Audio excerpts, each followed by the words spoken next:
With summer finally coming to an end, Asylum Campers, I'm going to go through my personal top 4 favorite summer camp slasher films in the summer camp slasher movie saga. So Asylum Campers, go in your cabins, hide underneath the beds, and watch out for a hockey mask killer, because in today's video I'm going to be doing my personal ranking of my top 4 favorite summer camp slasher movies in the summer camp slasher killer genre.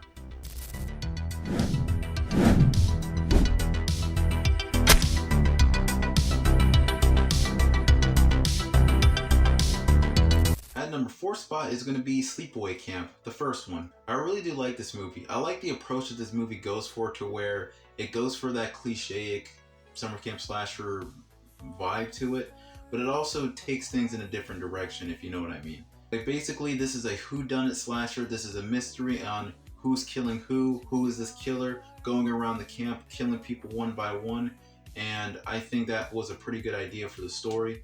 And I do think overall the imagery in this film is pretty good. I do like how the story and the plot is handled. Along with that, the kills in this movie are pretty good. The practical effects are really well done, especially the guy that got his face boiled. That was a pretty cool kill. And overall, I just love the simplicity of this film. This film is kind of simplistic, but at the same time, it's over the top, if you know what I mean. I also think that the summer camp's atmosphere, or the atmosphere of it being in a summer camp, was pretty good. The cinematography is good, the kills are great, the score is awesome. Angela Baker in this movie is pretty cool. You know, there's something about Felissa Rose's performance and how she portrayed the character. How she is quiet, but she looks so emotionless.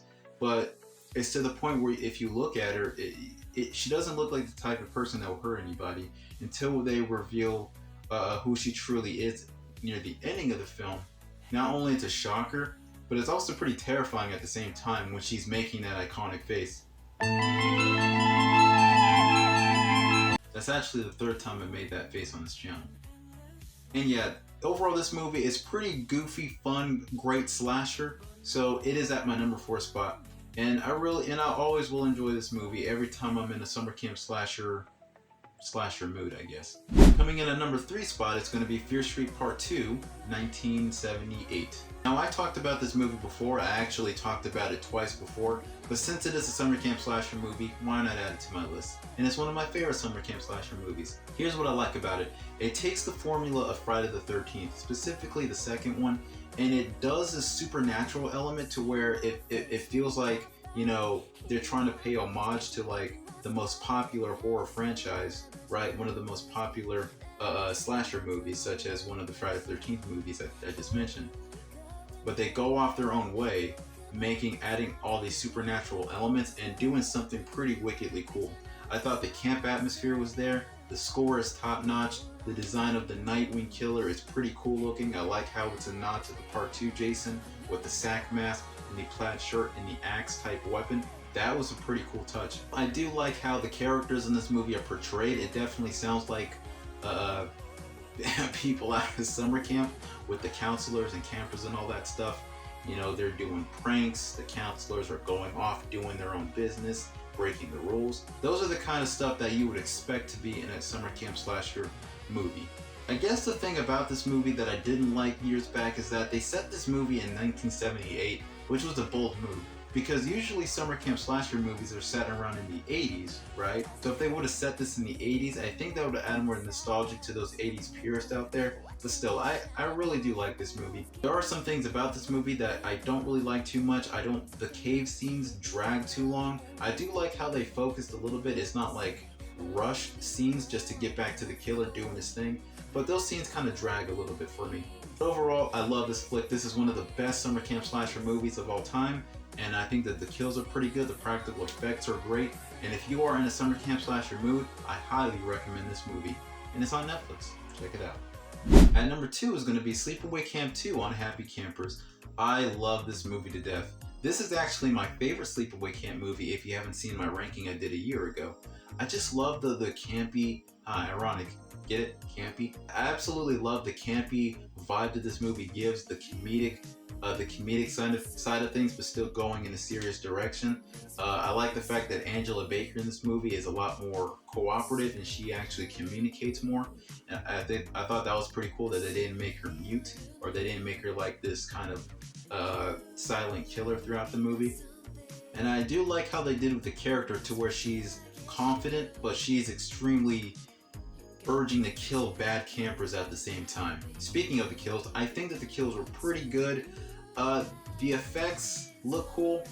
Some of them, when they were found in the cabin, looked pretty hokey, looked pretty bad, but it is what it is, I guess. I thought that the cinematography in this movie was pretty great, was absolutely fantastic.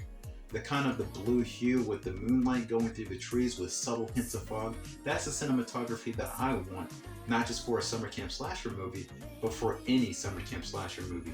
I even like, my favorite scene in this movie is where there are two pranksters that are going to prank Angela Baker, and one of them is dressed up as Freddy Krueger and the other one is dressed up as Jason, and Angela is dressed up as Leatherface, and she kills the both of them and moves on from there. I thought that was pretty cool. I love the score in this movie. I always have to put that out there. The score really has to sell the movie, in my opinion. Overall, I love this movie. I just love the campy, comedic vibes to this film, you know, but still taking it seriously. It's my favorite Sleepaway Camp movie in the franchise, and this movie is at my number 2 spot for that. You guys should have saw this one coming. At number 1 spot is going to be Friday the 13th Part 6, Jason Lives. This is my favorite Friday the 13th movie, along with my favorite summer camp slasher movie. What is there to say? We got zombie Jason up in this camp, and he's killing people in over-the-top, painful, brutal, gory ways in his zombie-esque attire. He's punching people through the chest, ripping their hearts out. He did a triple decapitation, jumping from the trees. He killed 2 couples that were about to get away on a motorcycle. He killed this really cool scene where he's in an RV and he kills the 2 couple, and he's like standing on top of the RV while there's fire surrounding it. Those are some really cool scenes.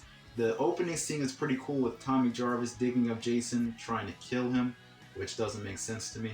And the one thing about this movie is that this is the first Friday the 13th movie where they have a bunch of kids in the camp, which makes you think, is Jason gonna go after these kids and kill them?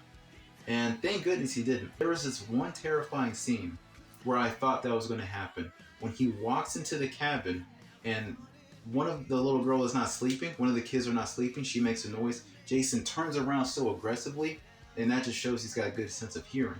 And it's just like kind of leaning over, looking at this girl, and he's like looking at her.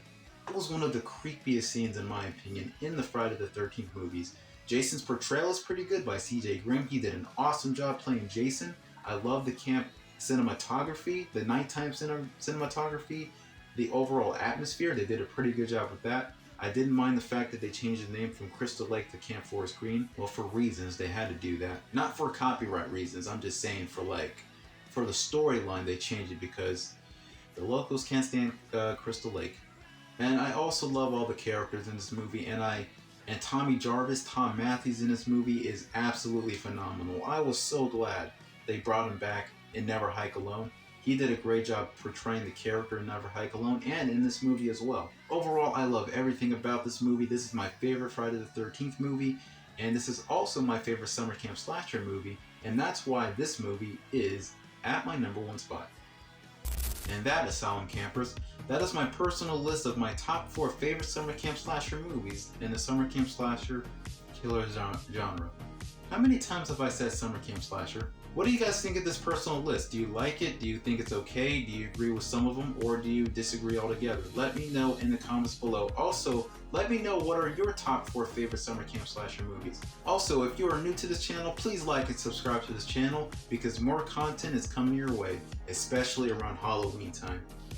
As next time, Asylum Campers, I will see you guys in the next video.